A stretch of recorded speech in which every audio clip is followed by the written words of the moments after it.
Endodermis is a part of, देखिए endodermis की अगर हम बात करते हैं तो हमने जब रिंग वाइज हम इसको समझने की कोशिश करते हैं तो सबसे पहले हमारे पास एक आउटर लेयर होती है, ठीक है, जिसे हम क्या बोलते हैं, ये है एपिडर्मिस, ठीक है। उसके बाद हमारे पास में नेक्स्ट लेयर आती है जिसे हम कहते हैं क्या, हाइपोडर्मिस। हाइपोडर्मिस के बाद जो पार्ट आता है उसे कहा जाता है कॉर्टिकल, ठीक है, जो मिडिल होगा इसे कहा जाएगा कॉर्टिकल लेयर, ठीक है। अंदर की जो लेयर होती है ये वाली पार्ट, इसे कहा जाता है एंडोडर्मिस। ये क्या है, हम इसको यहां बना देते हैं एंडोडर्मिस। अब आपको और अच्छे से क्लियर हो जाएगा, हाइपोडर्मिस, कॉर्टिकल और ये सब मिलके किसको डिजाइन करते हैं, ये करते हैं कॉर्टेक्स को। बात समझ में आ रही है।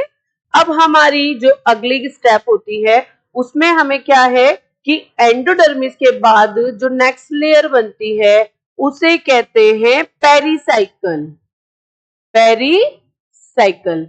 ठीक है।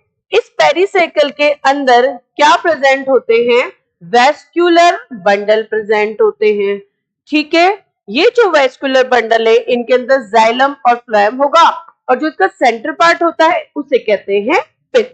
ये क्या हो गए, ये हो गया जाइलम और फ्लोएम, और ये वाला जो पार्ट है इसे कहेंगे पिथ। अब हम पॉइंट पे आते हैं, उसने पूछा endodermis is a part of, तो देखिए मेड्यूला अदर नेम होता है किसका, पित्त का, पित्त को मेड्यूला कहा जाता है।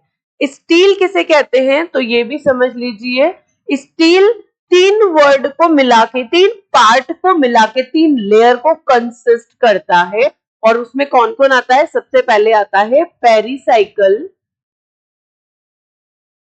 Plus vascular bundle plus pith, इन तीनों से मिलके बना होता है क्या, स्टील। एंडोडर्मिस मेडुला में सेंटर पार्ट में चले गए, पिथ में नहीं है, क्रॉस। स्टील हम कहां आ गए, स्टील यानी कि पेरिसाइकल, वीबी यानी कि वेस्क्यूलर बंडल और पिथ यानी हम इसकी वेस्क्यूलर बंडल की, पेरिसाइकिल की बात करें, इन सबको मिलकर क्या कहते हैं, स्टील कहते हैं। तो अगर डायग्राम में देखेंगे तो हमें कहां दिख रहा है एंडोडर्मिस, इसकी भी आउटर। क्लियर हो गई बात। अब देखिए कॉर्टेक्स, मैंने आपको पहले बता दिया, हाइपोकॉर्टिकल लेयर, एंडोडर्मिस, ये सब मिलके क्या बनाते हैं, कॉर्टेक्स। तो endodermis is a part of the cortex. Exo का मतलब होता है बाहर, आउटर, तो एक्सोडर्मिस लमसम ये वर्ड किससे रिलेटेड हो जाएगा, या हम बोल सकते हैं एक्सो मतलब बाहर की लेयर हो गई, आउटर लेयर हो गई, तो ये भी इसमें नहीं इंक्लूड होगा। क्लियर है, तो राइट आंसर कॉर्टेक्स।